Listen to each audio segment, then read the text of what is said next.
Hello everyone. We are in Durham, which is near Raleigh.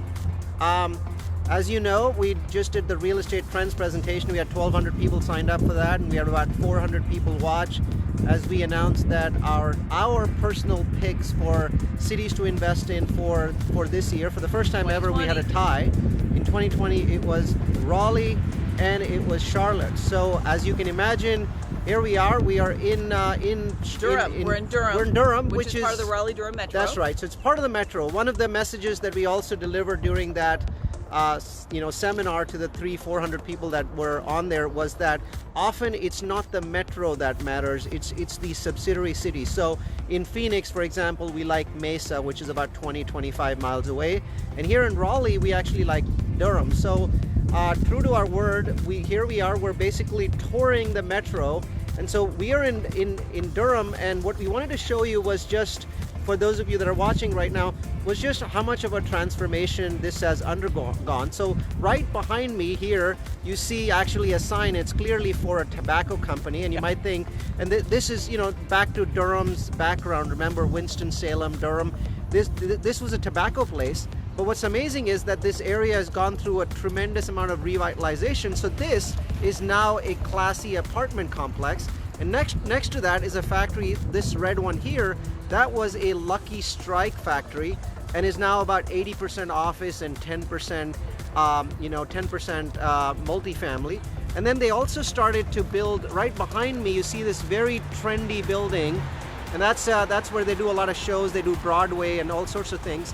And you can see the revitalization because that building next to it, this older building, that's actually a jail. So multifamily for people who can't leave.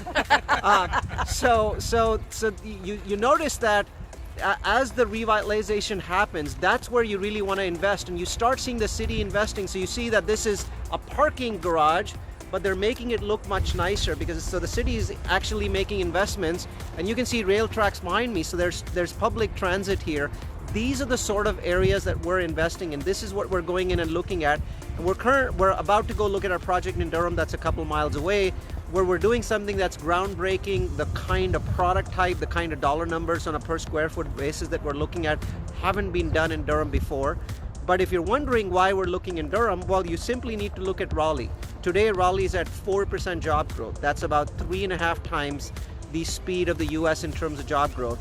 It's #1 for technology jobs in the US. Google that. It's #2 for STEM jobs in the US. So it's this ultra powerful metro. It's also phenomenal for population growth. And Durham is simply benefiting from that massive wave of people and capital running towards Raleigh. So and affordability in Durham is still very, very strong. Right. So what's key is pricing is much better in Durham than in Raleigh. It is incredible. So yes. So you look at the affordability levels. Both of these metros, I still think that Raleigh's very affordable. When we look at Local Market Monitor, we look at our statistics, we see those numbers being single digit from a valuation perspective, where places like Denver are 32%, Orlando's at 30%, Boise's at 50%. So we see that this place has a tremendous amount of room to run. And so for those of you that are watching that are demographic driven, this is just the beginning of Raleigh-Durham's run. So hopefully you enjoyed this, and we'll come back to you with more videos from Raleigh-Durham. See ya. Bye.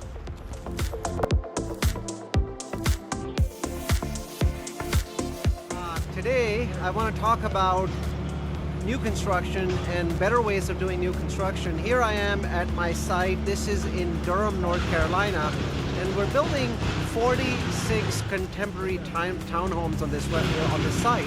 A lot of people ask me, well, we're in the 9th year of the cycle. Should we really be doing new construction at this point in time? The answer is, if you can find and work with developers that are vertically integrated, it still makes a lot of sense. So this particular site, we're working with a company, and you can see their logo here. We're working with them because they're vertically integrated. What that means really, that it's a fancy word for saying we do a lot of things ourselves, which normally other people don't do themselves. They sub it out, and they spend a great deal of money and time subbing it out. So these folks don't do that, and that drives down the cost of construction and also increases the speed, reduces the risk. As an example of that, I want to show you this area here.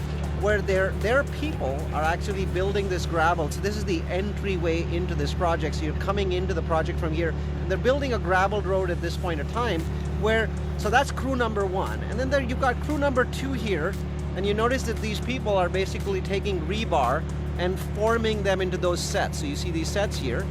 And essentially what they're doing there is that they're saving cost, they're saving time, because they could buy these stacks, but it would cost a lot more. But it's better for them to actually build them themselves. So that reduces cost. Now, I want to talk about the Secret of Research Triangle Park, which is in Durham, North Carolina. RTP, or Research Triangle Park, is an amazing place. There's over 700 companies doing research here.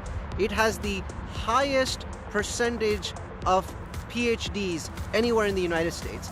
And all you really see when you pass RTP is a bunch of trees and a bunch of small buildings, not very fancy looking. So you see some of them here, right? This is RTP, but this is the brain trust of the United States. Some of the most cutting edge, secretive companies are developing astonishing technology here. There's biotech, there's traditional technology, there's artificial driving companies that are doing stuff here, and amazing stuff is being developed. So RTP is expanding a great deal. This is now public knowledge, and it has been for a few weeks, where right in this area, right, so where you see this stuff and all these trees that you see here, an absolutely massive project is going to be developed, and it's going to be about $1 billion. And here's what the project is going to look like. So this is what you're seeing in front of me is going to look like this in a few years. And what's beautiful is this is mostly funded, and there's a lot of public support for this as well. So read about it, read about the Research Triangle Park extension that is about to happen in Durham. This is very powerful, and for those of you that are interested in either the Raleigh or Durham market, it is a fantastic opportunity to be investing here.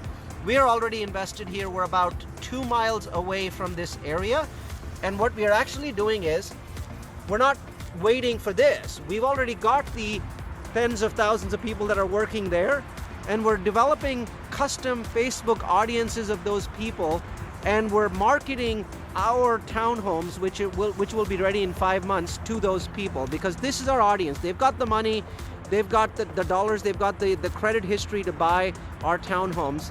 But we're really excited about this new development because we're looking at land over there to the left of this development to see if we can get some more land there and start building there. So having access to this sort of information is absolutely key.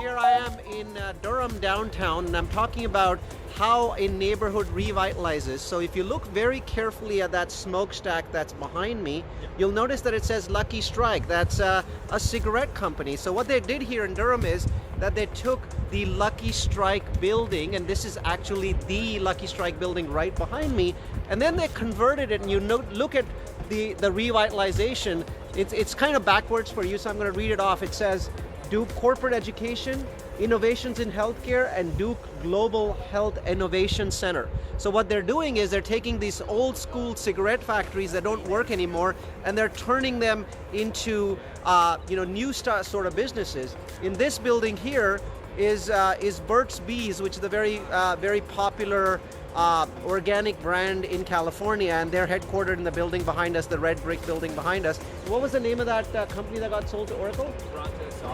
Bronto Software. So also a company that was sold to Oracle for $200 million is behind us. So repurposing of old manufacturing and turning them into technology and healthcare innovation centers is something that's being done really, really well in Durham downtown. If you're a real estate investor, check out Durham. 5 mile radius of this area, this downtown area is definitely a tremendous place to invest. So check it out.